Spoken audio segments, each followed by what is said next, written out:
in all 77 communities in the city of Chicago.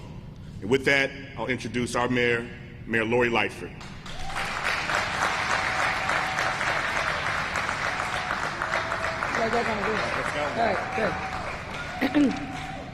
Good morning, everyone. It is such a pleasure to be here. And let me just give a little bit of praise and thanks to Alderman Sawyer. As you know, he is the chairman of the Health Committee and has been an invaluable partner for us on this pandemic journey.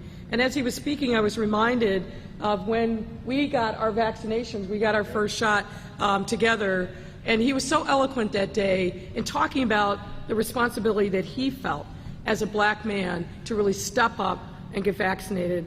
And I want to just repeat those words because they have stayed with me, they resonated with me that day, and a lot of what we're talking about here today is really going long and deep in neighborhoods where we've been in, we've never retreated, but we have more work to do, and I'll talk more about that in a moment. But let me recognize the other leaders that are with me here today. Of course, our incredible champion, Dr. Allison Arwood from the Department of Public Health, Dr. Geraldine Luna, also from the Department of Public Health, United Airlines Vice President of Government Affairs, Dan Lynch, and they've got a great story to tell, and I'm excited for them to tell it. Carlos Nelson, who leads the Greater Auburn Gresham Development Corps Executive Director and is a Healthy Chicago Equity Zone community lead. Thank you so much, Carlos. And, you know, my pastor, Bright Star Church, Pastor Chris Harris. If there are many religious leaders across our city that do great work every day, but this man really stands out for what he does in the community, really talking about not just public health, but mental health and ways in which we must work together to heal communities. Pastor Chris, I am really grateful for you. And I got to give a shout out to behind the cameras, the team from CORE. If you all could just...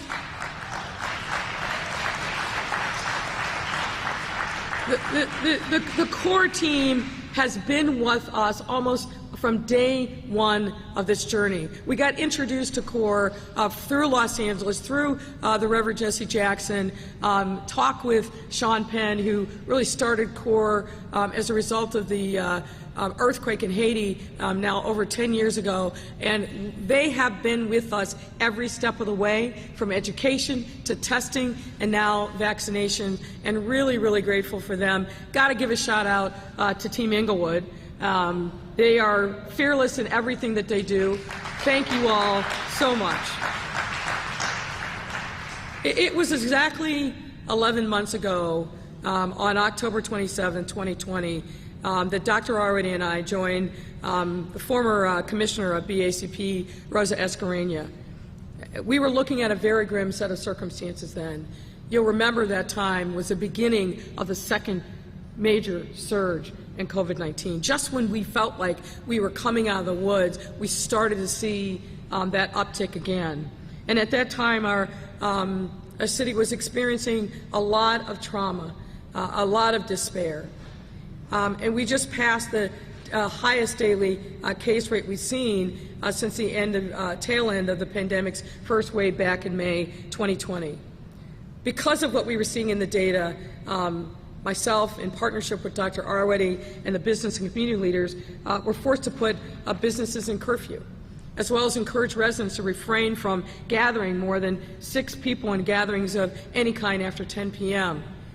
That decision, like all others made during the pandemic, and at the height of that second surge, was incredibly difficult. There have literally been no easy decisions through this time.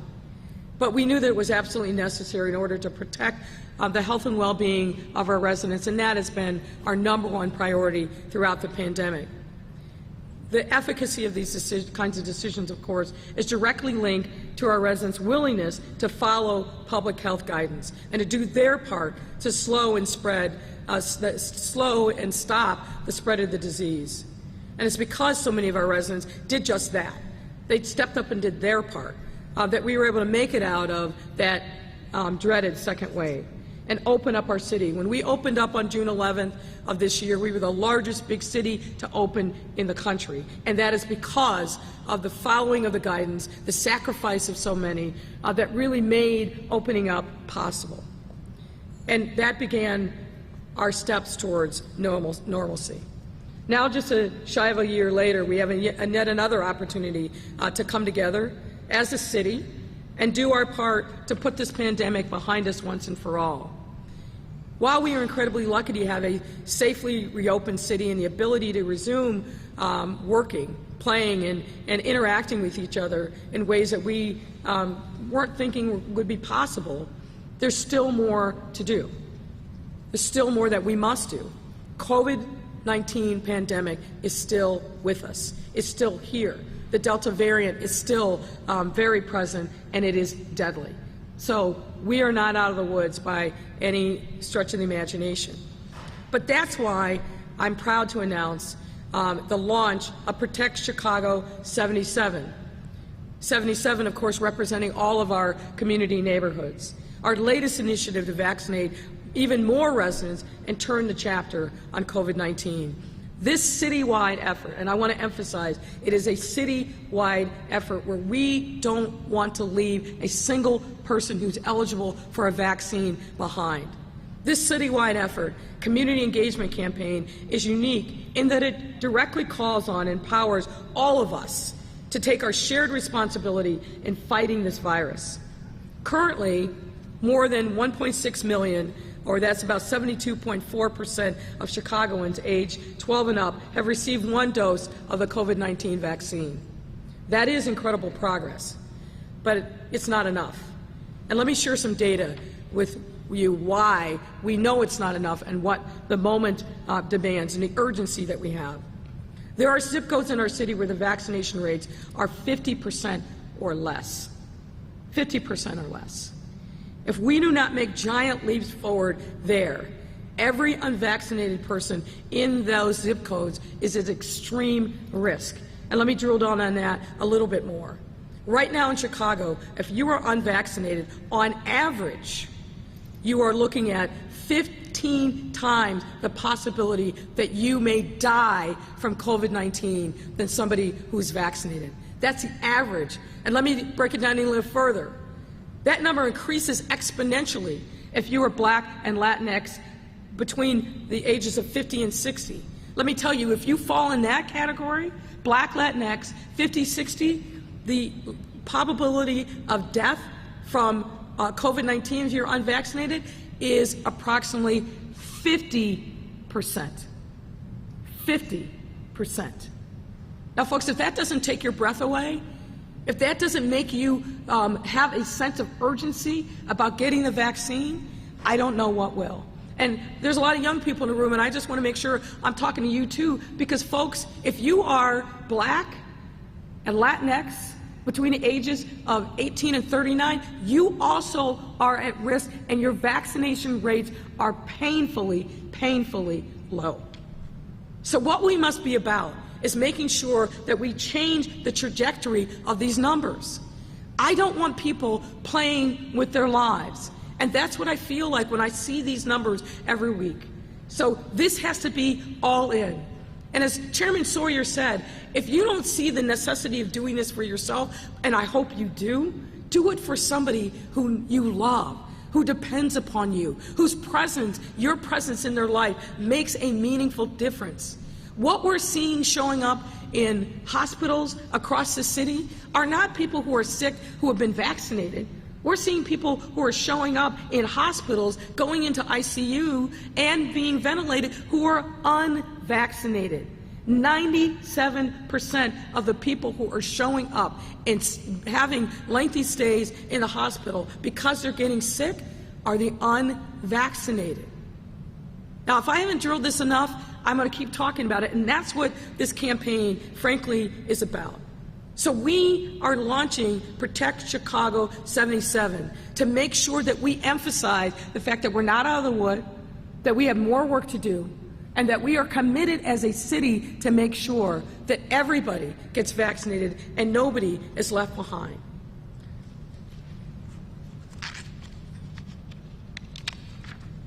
We've got to do more to protect our residents, and we're committed to doing just that. And it's for this reason that Protect Chicago 77 is designed to engage residents in all of our 77 designated community areas with the ultimate goal of ensuring that at least 77% of residents aged 12 and up have received at least one dose of the COVID-19 vaccine by the end of this year.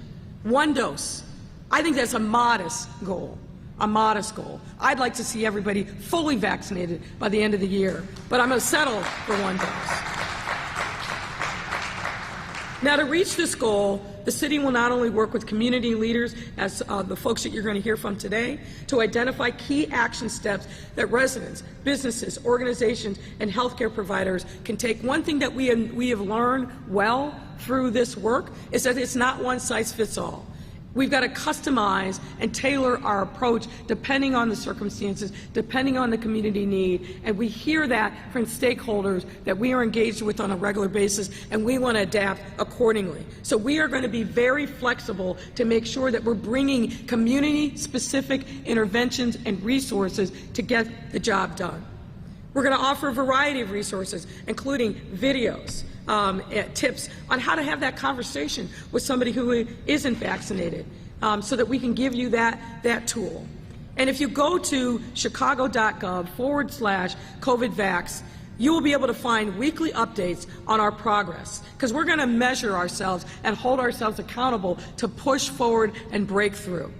And getting to a 77% citywide vaccination rate, and we will be portraying the stories of real Chicagoans on their decision to get vaccinated and more.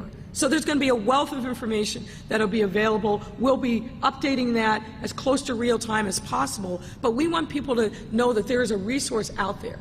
We know that these conversations are challenging, that people still have a lot of myths and concerns and hesitancy about the vaccine. But one thing I do want to emphasize, and I know Dr. Artie will also talk about this, folks, the polling that we have seen is a small percentage of people in Chicago that are unvaccinated are saying, never me. Very small percentage. The vast majority of the people that are unvaccinated, and we know that literally from going door to door, is they need to make time for it. They still have some questions about it. They're not rigidly against the vaccine, so I want to make sure that that point is loud and clear, that there is a real opportunity for us to continue that outreach and reach people and bring them this life-saving vaccine. So as I previously mentioned, Protect 77 doesn't just call upon residents to join in this new vaccination effort, but businesses as well. That's why local businesses of all sizes who have put in place policies requiring vaccination to keep both their employees and patrons safe are invited to complete an online survey to be self-certified and to earn a badge that can be displayed in your place of business. This tells patrons that these business owners are not only taking the pandemic seriously, but they are actively engaged in our citywide efforts to overcome the crisis, from stopping the spread of misinformation and supporting businesses in one's community that make vaccine safety a priority. How about that? Or even talking to a reluctant friend or family member about why it's so important to step up in this moment. I want to emphasize this again. Every single one of us can do something more and something meaningful to help us reach this 77% goal across our city. So if you are currently unvaccinated, folks, now's the time. We're here on the south side in Inglewood. We've got vaccinations set up right now. We'll bring it to your house. We've been going door to door in communities all over the city, bringing the vaccine for folks that don't want to come out. But the vaccine is readily available at pharmacies all across the city, your healthcare provider, whatever it takes. We want to get the vaccine to you and you to get the vaccine, so we're willing to do whatever it takes. So please visit chicago.gov/vaccine finder to find an alternative location, or to set up an appointment to get vaccinated in the comfort of your own home. You can call 312-746-4835. That's 312-746-4835, and visit chicago.gov/at-home. That's chicago.gov/at-home. We are making it as easy as possible. Your healthcare provider, The pharmacy, you can call and make an appointment to come and have your whole household vaccinated. We will be there for you. And remember that what we do now determines the trajectory of this last leg of our COVID-19 journey. You know, that we have a lot of great things that are happening in the city, but one of the things that's holding us back is the level of vaccination rates. We don't want to be like other parts of the country where we've seen this explosion brought on by the Delta variant. And let me also just say, for our seniors, 65 and up, we've got to make more progress. So if you are vaccinated, but you know Granny isn't, or Grandpa, or somebody in your life that's 65 or older, get them to a vaccination clinic. Help them get educated and overcome whatever hesitancy they might have, because this virus and the variant are ruthless when it comes to people who are older. We don't want to see our elders suffer any more than they already have, so we've got more work to do on that. So, last thing I'll say is this: we're always better together. We're always better together. That's why we're making this a citywide campaign, not just focused on certain neighborhoods. Of course, we're going to continue that work because that's necessary, but this is something that everyone in the city should take advantage of. If you've already been vaccinated, talk to somebody else. Bring a friend, bring a family member, get them vaccinated. Don't stop until we reach our goal. So thank you very much, and it's my pleasure to welcome up Dr. Allison Arwood.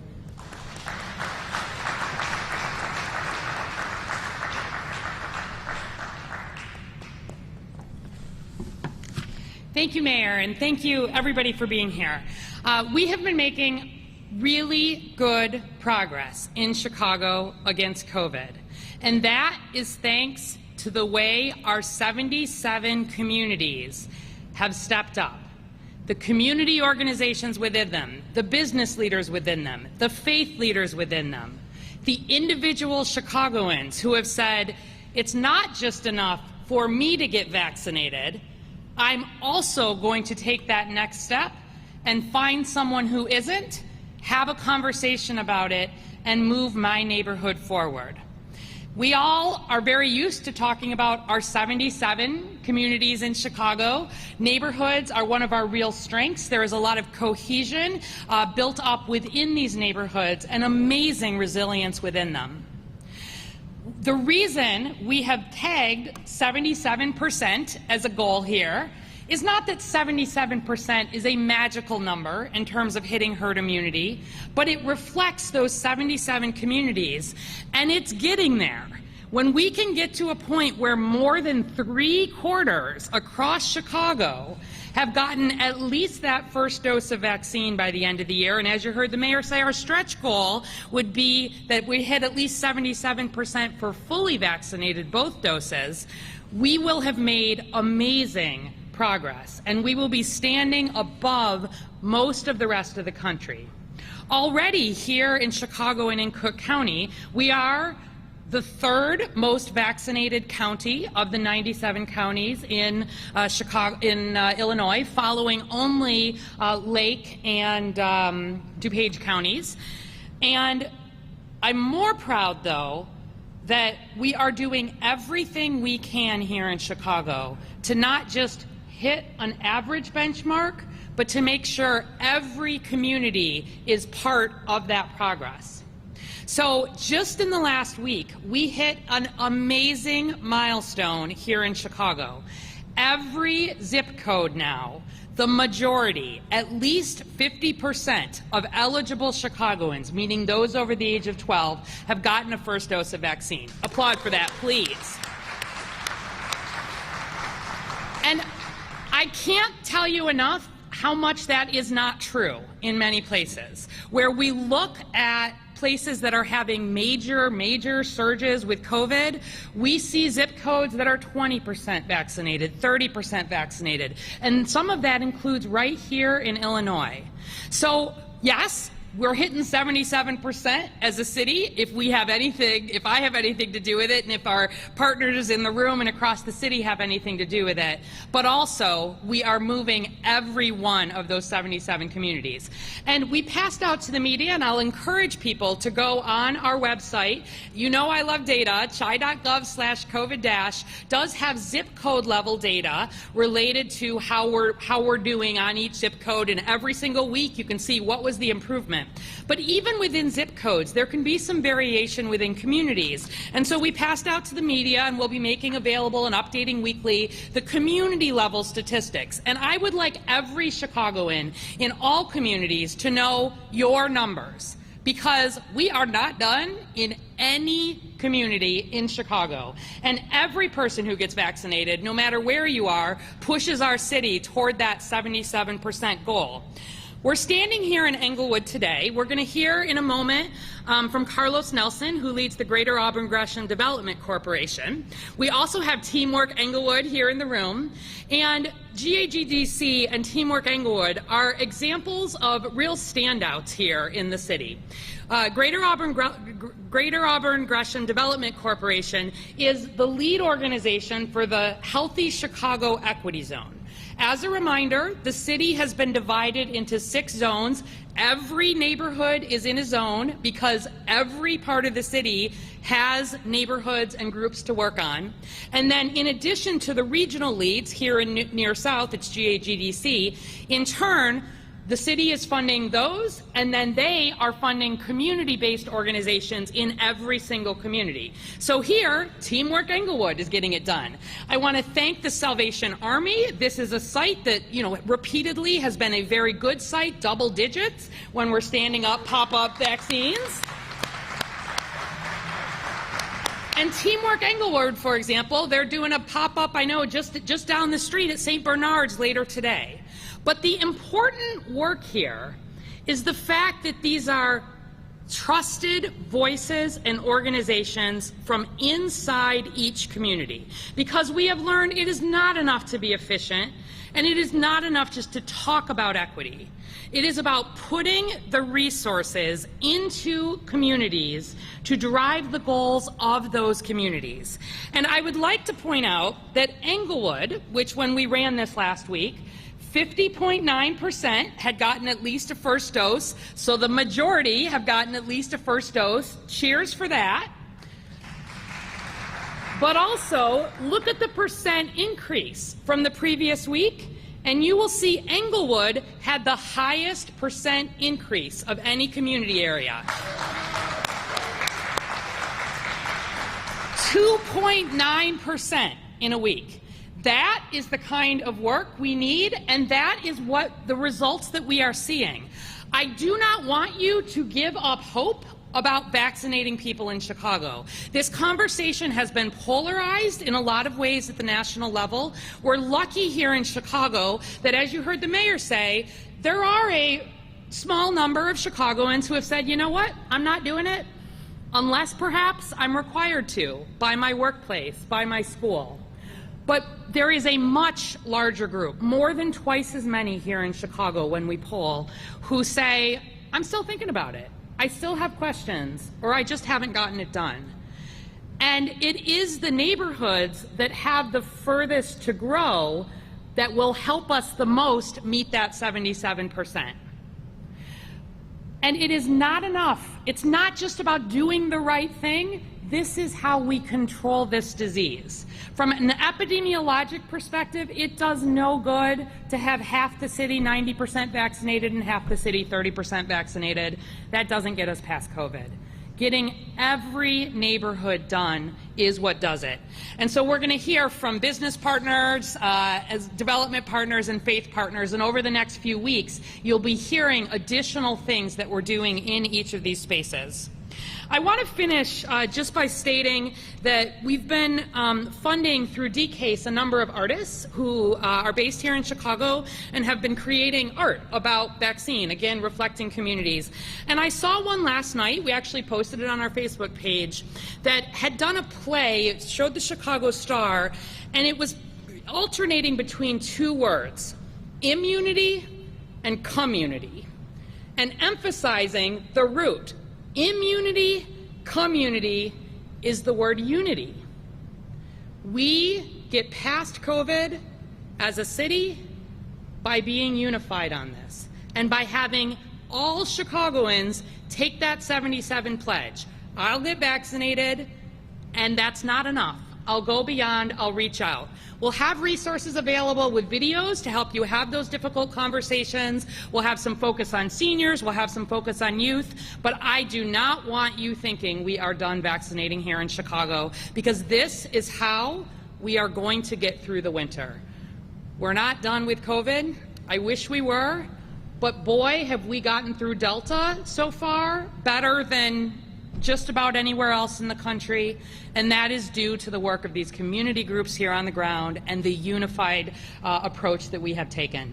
So I am absolutely thrilled to bring up to hear from an employment perspective, Dan Lynch, the Vice President of Government Affairs at United Airlines, an obviously large employer here in Chicago that has made news not just here but around the country for some real leadership in terms of vaccination work. So welcome, Dan Lynch, and thank you.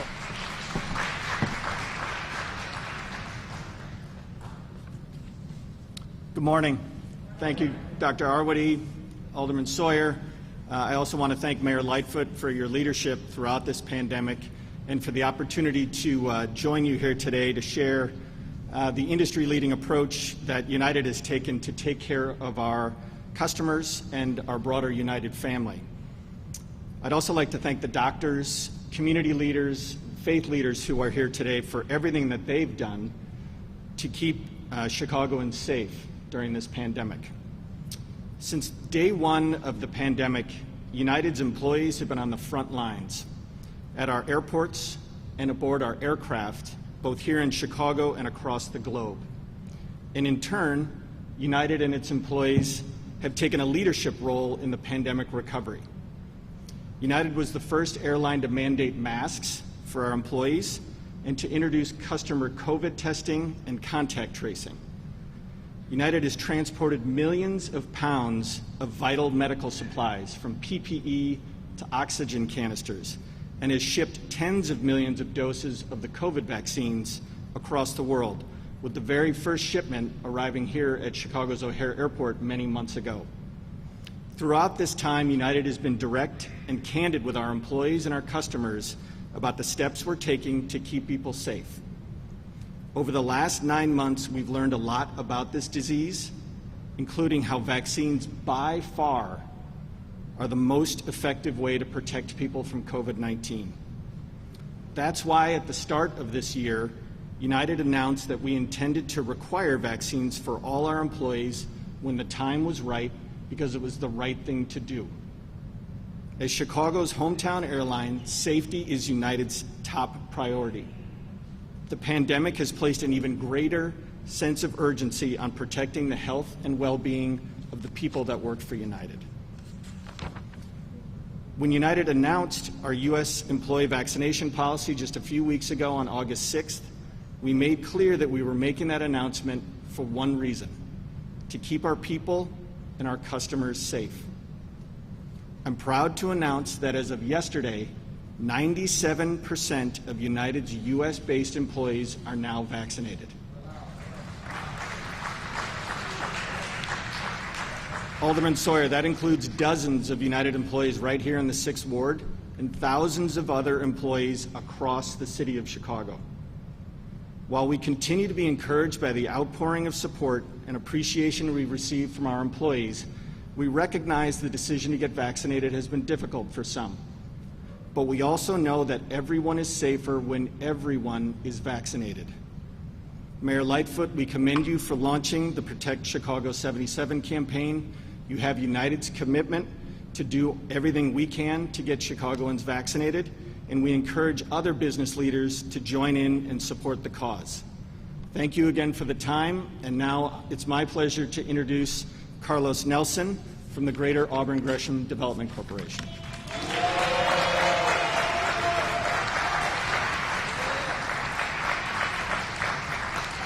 All right. Good morning, everyone.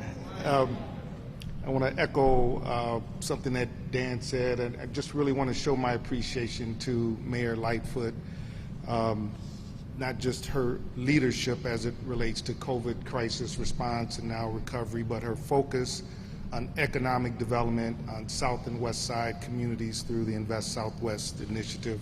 Thank you, Mayor Lightfoot. You have been a tremendous role model for me and my team. You used an adjective to describe, you called him Chairman Sawyer, eloquent.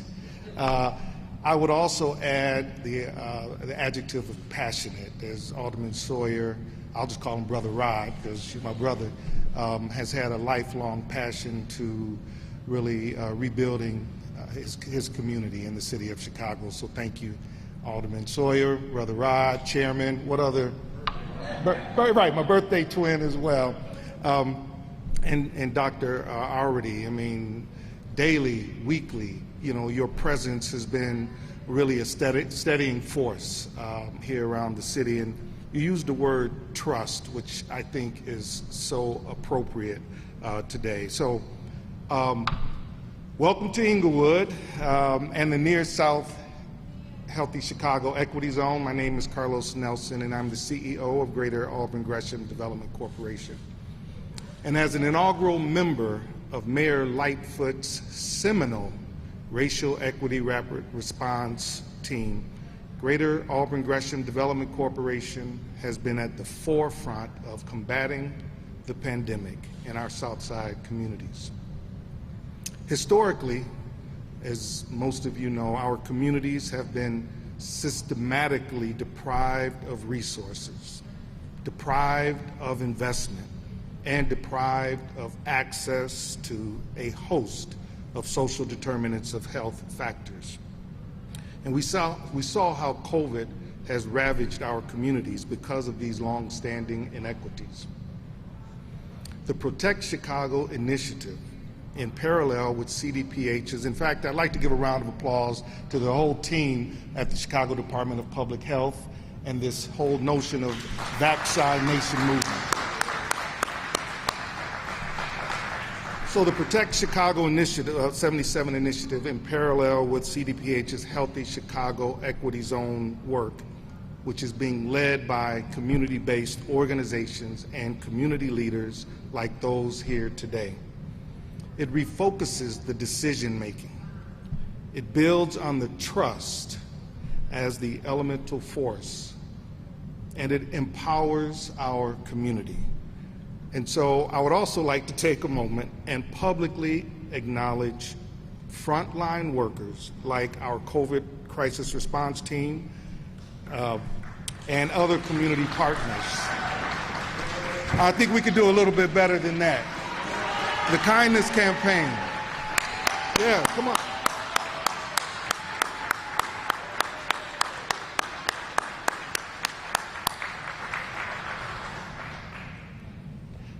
I am here in my vest because I am indistinguishable from the team that is on the ground. And my kindness campaign partners who didn't stand up, we're going to give it up to you guys as well. We are all here to take the Protect Chicago 77 pledge and implore others to do so as well. Here in the Near South Healthy Chicago Equity Zone, trusted organizations and community leaders are creatively approaching the goal of vaccine equity. Organizations like our host organization, Teamwork Inglewood, Deborah Strickland, thank you.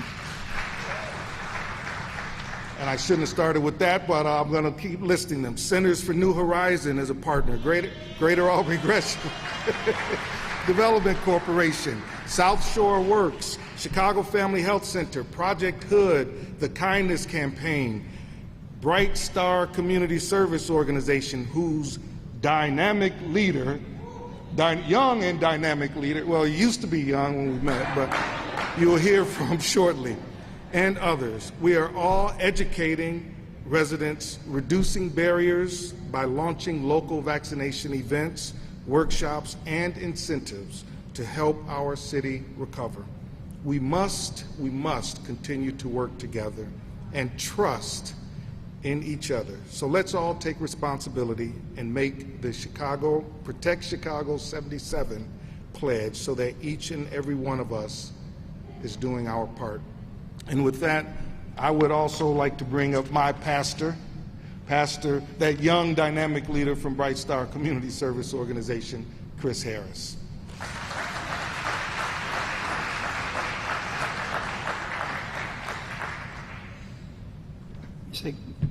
Good morning, everybody. I'm a preacher, so you got to talk back to me. Good morning, everybody. It is a pleasure to be here with you all today. I am Pastor Chris Harris, Senior Pastor of Bright Star Church Chicago in the Bronzeville community, also the pastor of St. James Church Chicago in the West Pullman Roseland area, and I'm also the founder and CEO of Bright Star Community Outreach. In a time of crisis, there are three things that you need. Everybody shout these words. Say leadership. Say vision. Say partnership. And you all have to do me a favor. Go crazy for our great leadership who's leading us through these different efforts. Mayor Lightfoot, come on, clap. Chairman Sawyer, Dr. Arwood, Dan, thank you, Carlos, and all of you all that are in this room, and all of you all who have taken leadership in your homes, in your communities, and in your churches. I'm really excited to share that all of the entities and organizations and collaborative that I'm blessed to lead, we have been responsible for making sure more than 1,000 people got vaccinated. And I'm proud of that work that we've been able to do. And we're looking to do more than that for three specific reasons. First, I personally know more than 87 people who have died from COVID. Let me say it again. I personally know 87 people who have died from COVID over these last 19 months. And that does not include all of the members and employees that I have who have many people in their family and friendship circles, their constituencies, who have also died. This is real. And that's why you need leadership. Vision is foresight with insight based on hindsight. But you also need partnerships. Because no matter what the mayor, Dr. Arwood, Chairman Rod, or any of us put forward, if you don't partner, it doesn't get done. It's important that you understand my love and my concern for those who yet live compelled me as a faith leader to get involved. The pain, the trauma, and the sleepless nights from those who have died convinced me to do everything that I could to use my influence to keep other people alive. You got to understand also that I too was skeptical at first. I was one of the main ones that at first said, I'm not taking that. I was one of the main ones that said, I'm gonna wait until white folks take it and see what happened to them. Until I realized I was walking through the valley in the shadow of death myself. So that's the first reason that I got involved. The second reason is I partnered with hospitals like the University of Chicago Medicine to learn more about what I call the 3 V's. And I got sick of all of them. The virus, the vaccines, and then the variants. And after I got informed, then I reached out to my friends over at Northwestern Medicine, and we together created a show called Clergy and Clinicians to inform black and brown Chicagoans about black and brown health issues through black and brown doctors, physicians, clinicians, and experts. Now listen, tens of thousands of people have watched those shows on Clergy and Clinicians on our website, brightstarcommunityoutreach.com, and other platforms. And people are constantly calling saying, Pastor, thank you for this information and doing what is right beyond the pulpit on Sunday. The information these experts and professionals continue to provide has fueled my fire to eradicate any misinformation that's being spread through our community and do what I can to save lives. The third reason, then I close. Finally, one of my favorite scriptures in the Bible, Hosea chapter 4, verse 6, declares, "My people are destroyed for the lack of knowledge." And I, like the writer of 3 John chapter 1, verse 2, he said, "Beloved, I wish above all things that thou mayest prosper and be in health, even as your soul prosper." So hear me good. As I watch daily on social media, there are far too many uninformed experts who recklessly share inaccurate information that could potentially be causing our people to lose their lives or their loved ones. Please hear me, Chicago. I'm asking every faith leader, every faith community, and every house of worship to join me in the process of saving lives in Chicago and beyond until we overcome this deadly virus. And I'm going to say something and see if you'll act like you're at one of my churches and clap after I say this. We will overcome this virus. I don't hear y'all. We will overcome this virus. Protect Chicago 77. The number 7 in the Bible represents perfection and completeness. And with the number 7 twice, this campaign aims for double the amount of all people in Chicago communities to be completely vaccinated. Now, it is not my job to tell you what to do, but I have a moral and spiritual responsibility to suggest to you what you should at least consider. So as we walk through this valley and shadow of death, fearing no evil, knowing that God is with us, I ask that we follow the leadership, we run with the vision, and make sure we are all active partners. I am proud to bring back up our great mayor of this city for Q&A. Clap your hands for our visionary leader, Mayor Lori Lightfoot.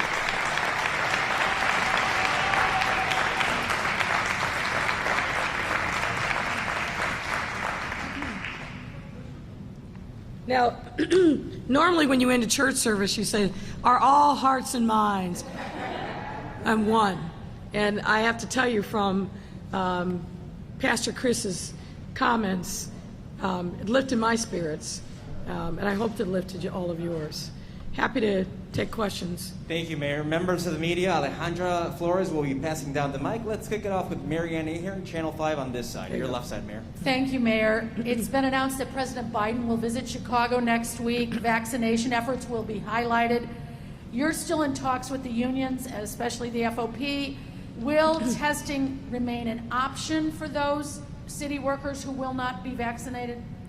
Well, look, what we hope is that everybody gets vaccinated. You know, as I've talked to countless union leaders, union members throughout the course of the pandemic, one of the things that they've emphasized over and over again is concern for their own health.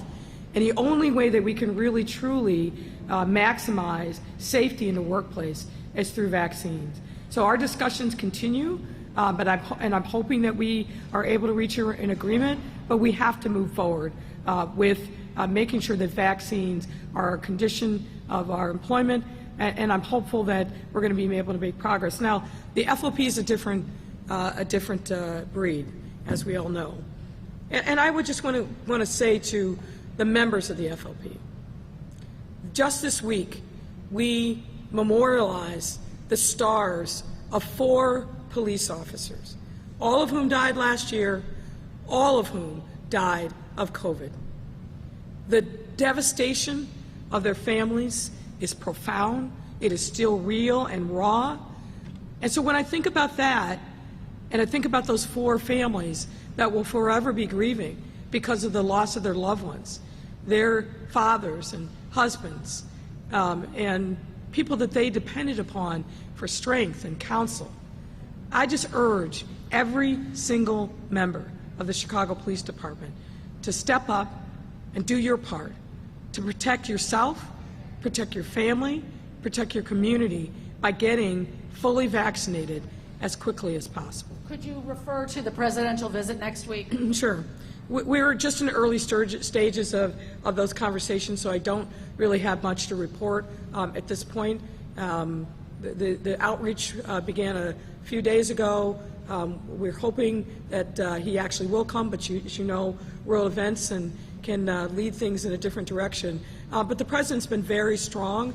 I really commend his leadership on vaccines, what he's done at the federal level, also his leadership internationally, and really challenging the global community. Just as we won't be fully out of the woods until we significantly increase the percentage of people that are vaccinated across our neighborhoods, we won't be fully safe until we increase those percentages in our country, but also in our world. And we know that there are a number of countries that are way behind because of lack of resources, lack of access to doctors and nurses, health care, but also lack of access to the vaccine. So I'm hoping that when the president comes, he will also talk about the necessity of the United States to be leaders in this effort. We were leaders here in Chicago earlier this year because of the way in which we practice vaccine efficacy. We were able to take some of the unused vaccine and it was shipped overseas where it was needed, but we need to see more leadership, and I'm excited and thrilled, obviously, that the president will be coming here to Chicago. I have a question for Dr. Arwood, if possible. Yep. Thank you, Doctor. There are some reports coming out about a potentially dangerous new variant called R1, with some cases already being seen here in Illinois. What can you tell us about this variant? Are you concerned? So we are going to continue to hear about new variants every few weeks from here on out until we are past this. Let me remind folks about the way variants work. Whenever a new variant is detected, it happens every day where because the genetic fingerprint of the virus is taken around the world, we see a small change that gets uploaded to a global database. Most of the time, that has absolutely no impact on the way the virus behaves. When we see a number of the same mutations emerging, or we say this could be something to watch, it's labeled a variant of interest, a VOI. And that literally means this is interesting. This is something we should pay attention to. It could turn into something. Only if that variant of interest is shown to have a significant impact in terms of evading vaccine, being more contagious, like the Delta variant just now, or something else that makes it really significant, then we call it a variant of concern, because it's gone from being something interesting to something concerning. And then finally, there actually is a variant type that is called a variant of high consequence. We have never had a variant of high consequence yet. If we get a variant of high consequence, that would mean, for example, Delta, which is currently a variant of concern, is able to mutate further to a point where these vaccines are not working well, for example, and we saw a major change. So you're going to continue to hear about new variants. We're keeping an eye on them. They get formally designated a variant of interest either at the international level by the WHO or at the national level by the CDC.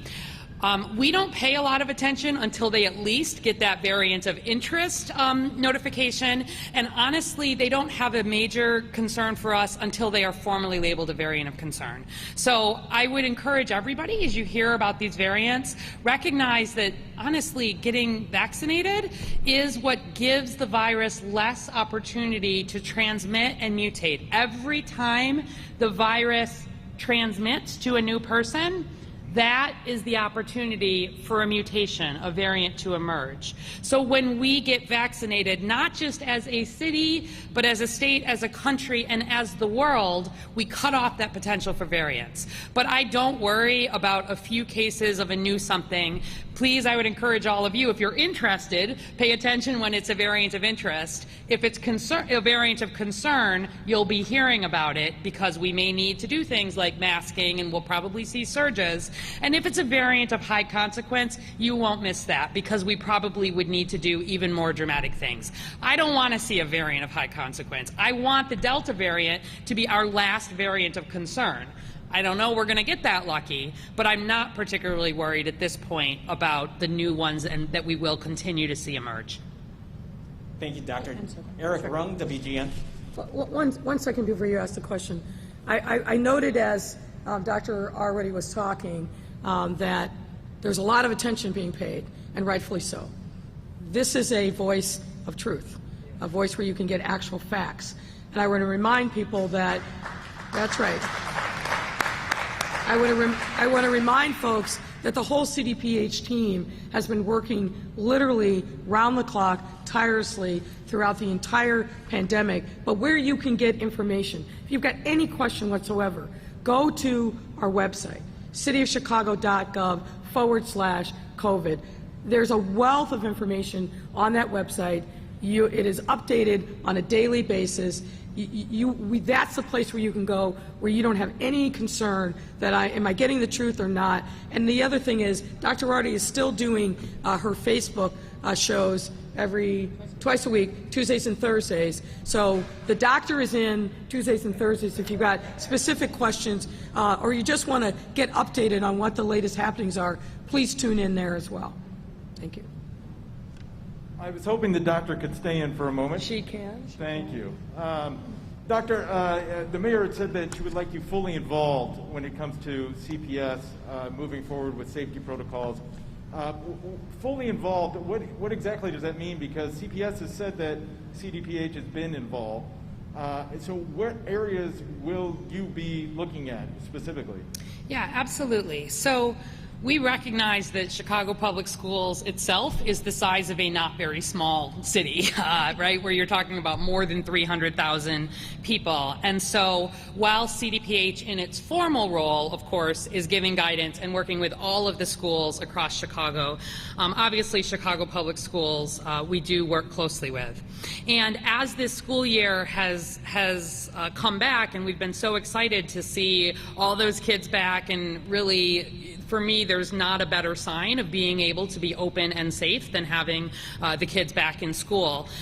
There has been a lot of interest, not surprisingly, and we've been working very closely with CPS on a few things. Number one, I think, is related to basic data and making sure that as data is being shared that we are doing a good job of putting it into context, because I do think it can be very scary for parents to see on the CPS website, there's been 500, 600, 1,000 potential cases of people who have been diagnosed with COVID who have been in a Chicago Public Schools. That sounds really scary to a parent.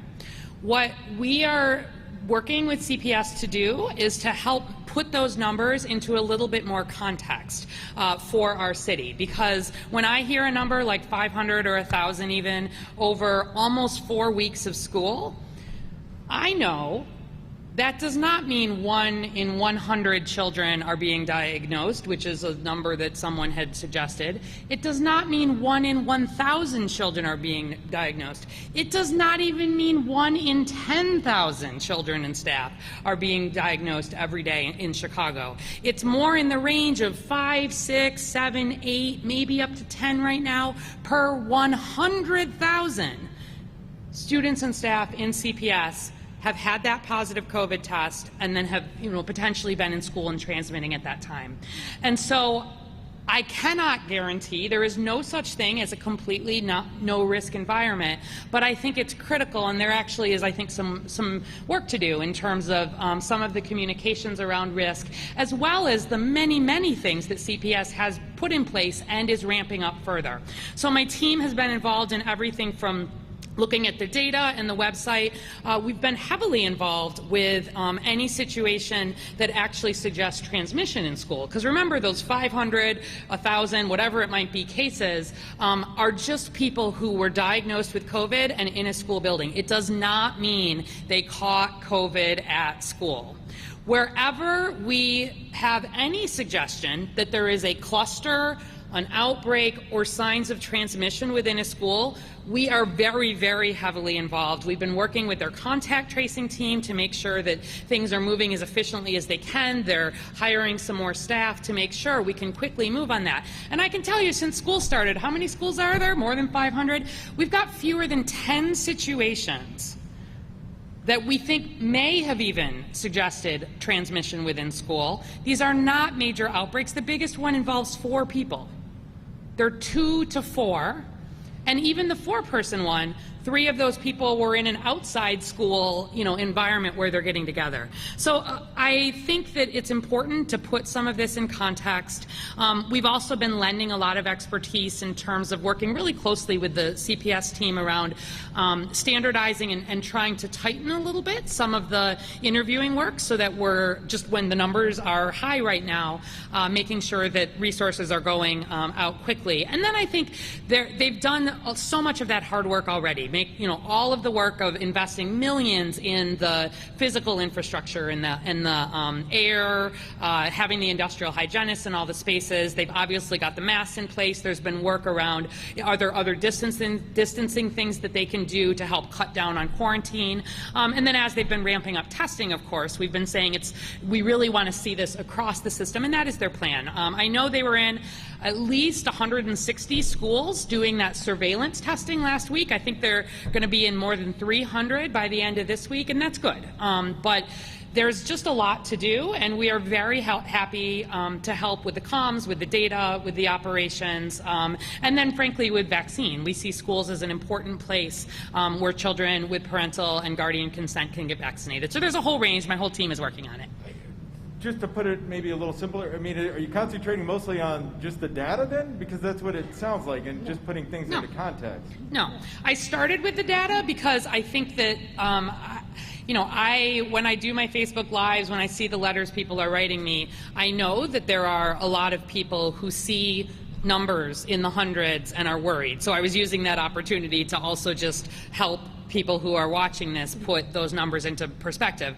But no, my team has been working all along, but we've really, I think just with the number of students and staff, have really gotten even more involved with CPS on really all aspects. So really streamlining contact tracing, helping out with some of the case investigation, making sure that the data is flowing appropriately, working with a lot of the ways in which can we speed up the way communications are happening to individual parents, thinking about ways to use our robocall system, a lot of things just to say, let's make sure we're doing everything as efficiently as we can, because I am extremely confident those schools as a school system are safe for children, and I don't want to see worries over the start of school be undermining that trust in those schools. All right, Sarah Schulte, ABC 7. I know we're talking about a goal to get first shots. What is the city plan? This is probably a question for you, Dr. Arwood. What is the city plan for booster shots for 65 and plus, since that's probably going to be signed off today by the CDC? Yeah, so obviously we'll be waiting for that CDC guidance officially. I was very pleased to see where this landed in terms of recognizing that where we have seen some of those breakthrough infections, they remain relatively rare, especially for hospitalizations and death, but they do tend to be in older Chicagoans. But the CDC will be doing some more definition around other risk groups, whether that is by other medical conditions or by occupation. And so we have been planning for all eventualities here. The good news is we have plenty of vaccine available. we've been working with our pharmacies, our medical partners to make sure that they have the supplies, the information. We also are in flu season right now, and so frankly, thinking about combining a lot of our flu work with the potential for COVID vaccine, whether that's first and second, most ideally, or the boosters, is going to be a way to sort of efficiently get this done. So all of the CDPH flu clinics, for example, will be offering the Pfizer vaccine at the same time. You can get your flu shot and a COVID either first or second dose or a booster at the same time. There is no problem with that, and we think that'll lead to some efficiencies. We're obviously following the data already on the people who are immunocompromised have gotten that third dose, and we'll be doing a lot, I think, to educate folks about what they need to do next. Could you also quickly clarify the way that you track data? On your website, on the dashboard, it's done by, vaccine allocation is done by zip code. And there are zip codes still that are below 50%. Yet you said today that the 77 communities are above 50%. Yeah, so let me clarify that. So it's not vaccine allocation by zip code, it's actually the number of people who live in that zip code who have been vaccinated. So just to clarify that a little bit.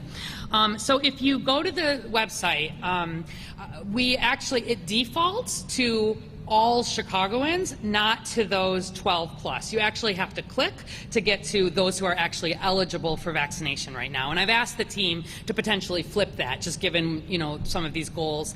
But when you go to 12 plus, you'll see that all of the zip codes have hit that 50% mark.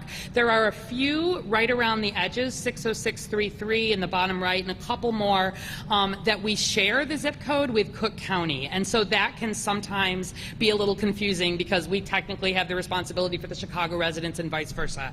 But every zip code in Chicago has reached that 50% mark.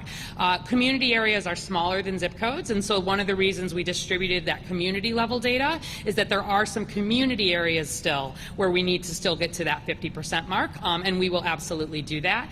Our website is set up by zip code because we update it very frequently. That is the data that comes into us. That's how data is reported. Our epidemiologists behind the scenes work to put that into community areas, in light of Protect Chicago 77, we will also be sharing that at the community area level, like we distributed today. All right, Cheyenne Daniels, Sun Times. Hi, thank you so much. So as the doctor mentioned, we are approaching flu season. The Delta variant is a variant of concern. We are seeing breakthrough cases. Can I just clarify, you're asking question for the both. doctor? This is for both. Right. Is there any preliminary plans or anything to keep in mind for potentially if situations get worse for closing the city down, whether partially or fully as we did last year as we head into flu season and potential variants? Let's not go there. We're nowhere near that. We're nowhere near that. I really want to emphasize that we are nowhere near that. And I'll have Dr. already talk to you a little bit about the numbers. What we've seen over the last 2 weeks is a flattening of the numbers. We're not down where we were when this latest surge began, but we are seeing no question whatsoever a flattening of the numbers. I don't see anything on the horizon, and again, this virus is unpredictable, but certainly I don't see anything on the horizon. Our modeling doesn't suggest that we will get to a point where we need to shut anything down again. That is the last possible resort, and we are nowhere near that. But having said that, vaccine. We've got to get people vaccinated. We've got to continue to push forward, which is why we're here today. But I don't want any reporting to come out of here that we're even suggesting that we're closing the city back down, because we're not. Can I? Yes. Yeah, just to put a little bit of a data point on that. For those of you following the dashboard today, we're at 422 average cases. We're still over that 400 mark, but we've seen huge increases in testing. And in that context, I'm very happy with where those numbers are. Our Delta surge here was not even as great as our Alpha surge, which was back in March and April, while we weren't fully open at that point. At this point so far, the highest we got in cases was between that 500, 600 mark. The highest we got in positivity stayed under 5%, and today we are at 2.9%, the lowest we have been since July. We're not done. As we head into the cold season, I am concerned. It would be irresponsible of me not to be concerned, because we typically see respiratory viruses flourish here when we move indoors. So one of the reasons why we're pushing COVID vaccine and flu vaccine for everybody is to help protect the hospitals. Our goal, you have been hearing us say all along since we opened, is to stay open and do that safely.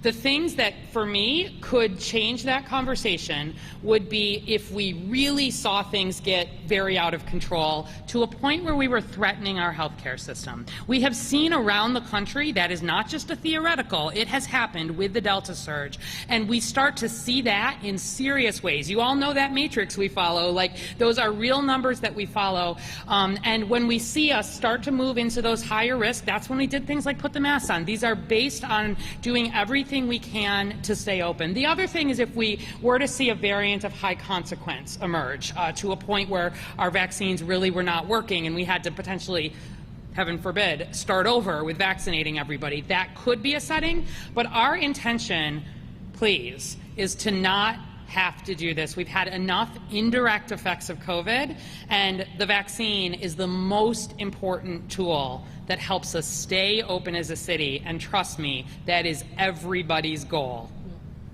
Aaron, Hyde Park Herald. Hi. One short one and two longer ones actually reflects the other one, and they're both for Arwood. I just wanted to make sure that the 77% eligibility mark that you have will apply or incorporate 5 to 11-year-old Chicagoans once they're incorporated. No? So we have specifically, to set this particular goal, given there's still a lot of uncertainty, we don't know for sure that the 5 to 11-year-olds, I expect that they will likely have a vaccine authorized probably early November, possibly late October. We don't even know that for sure. We don't know the timing.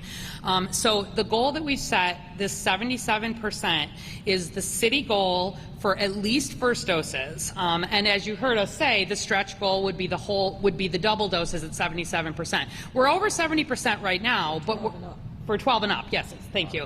For those 12 and up, we're over 70% right now, but we've only been growing as a city, 0.4, 0.5% a week. We've got to step that up to be able to reach this goal. You've referenced extreme risk to unvaccinated people. I'm wondering what that means to our hospitals going forward. I've already heard nurses complain about unsafe staffing levels right now with this fall and winter.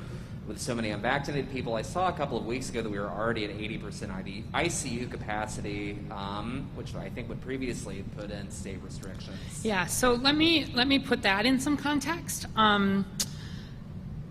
Before COVID ever came to Chicago, our ICUs regularly in Chicago had only a 15 or 20% capacity because we have a lot of ICUs. We are a place that the whole region refers to, and so us having 15 or 20% capacity is not the same thing as us having a single hospital, and that means a few beds of capacity. We watch this across the system, and in fact worked with the state to make sure that that was dropped as a requirement, just knowing what our baseline data were. So we think, as you know, vaccination is required for healthcare workers. That is absolutely critical for protecting that population. And obviously, all of the protective measures remain in place. And if boosters are recommended for healthcare workers, we've already done the work and the conversations with hospitals for the planning around that to make sure that they are prioritized and are able to have that access as well. Now, I know the 77% goal is not 77% across every neighborhood, but you said at one point that you want to get every neighborhood done.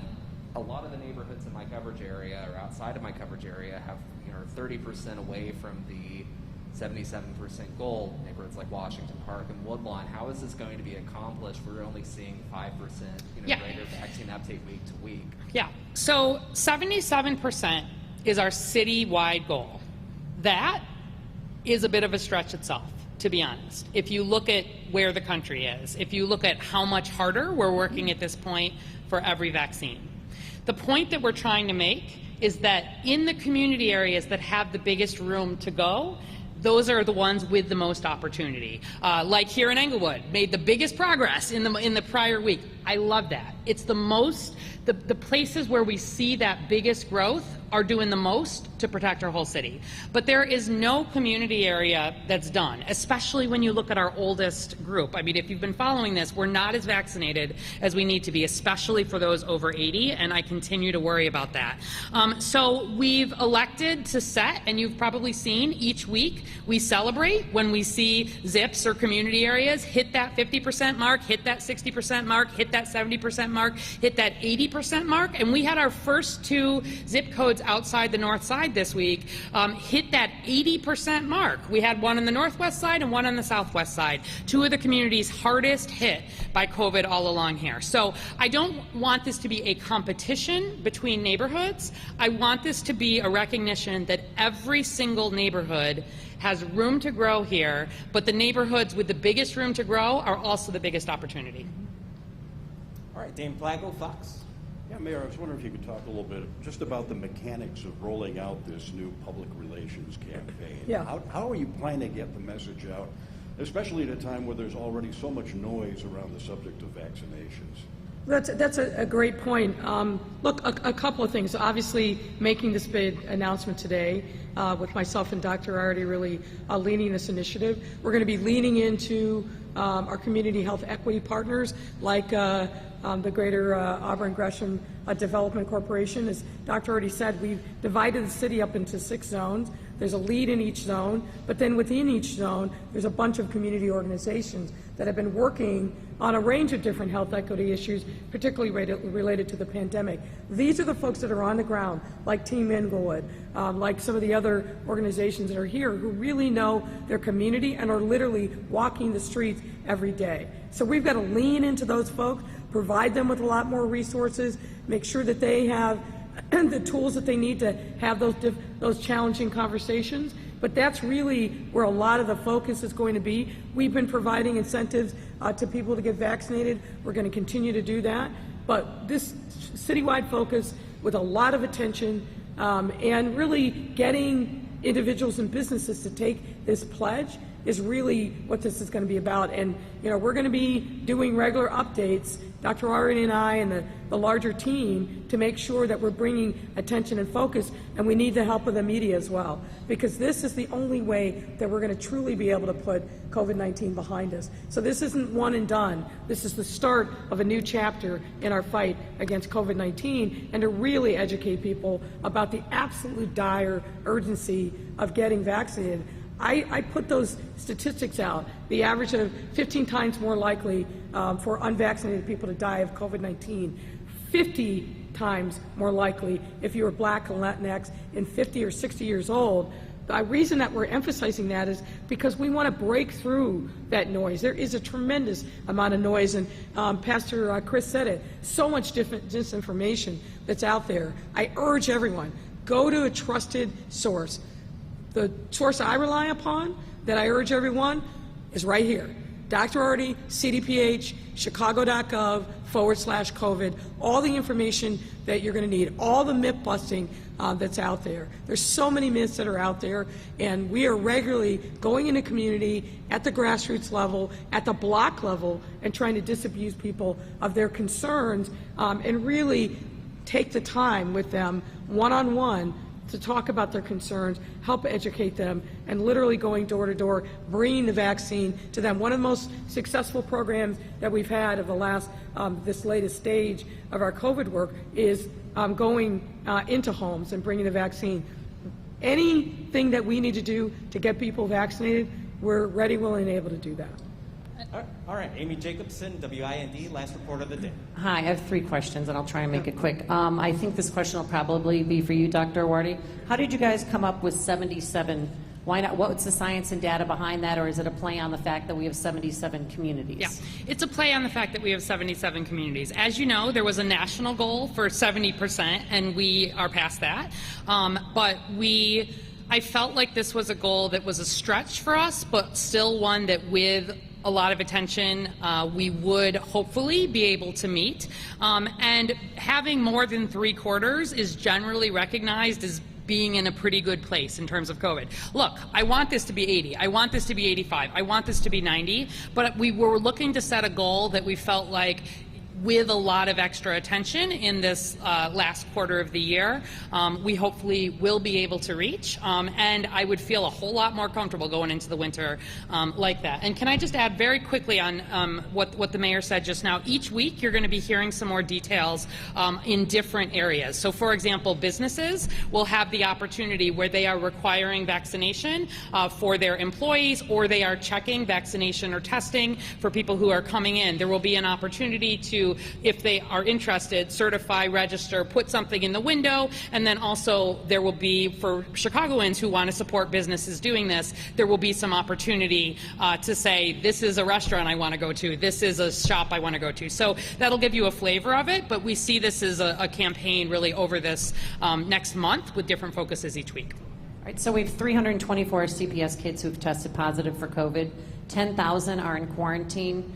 And last time the kids were out of class, we had 83 kids shot during school hours. And I know that both of you care about the kids. I'm with the kids, and we're going to have mental health issues all over again because they're locked out of government schools. So is it time now to redefine close contact? If kids are masked and sitting 3 feet apart, and Jimmy's in the front row, and Sally's in the back row, and she's COVID positive, asymptomatic, is it time to redefine what close contact is, just so that we can keep these kids who desperately want to be in school and play sports back in class? You asked me about this yesterday, and I'll say... Right, and the number's going up. Yeah, so I feel confident that that number is going to go down. And it's going to go down by making sure that the protocols on who should be quarantined are tightened up. That's precisely why Dr. Arwood and her team are working diligently with CPS on the ground there to help them understand how to make those decisions and not just leave it to building principals who I think are rightfully being cautious, but doing it in a way that I think is not necessary and disruptive of the school experience. So I'm confident you're going to see those numbers go down, not because we're doing anything, cutting any corners, but we don't need to have mass quarantining. That is not a thing. Doctor, did you want to? Yeah, I think we will be looking at the data from these first few weeks. I expect that a lot of those quarantined children and or adults, I don't expect we will see a lot of COVID transmission in those groups. I don't think a lot of them will end up testing positive.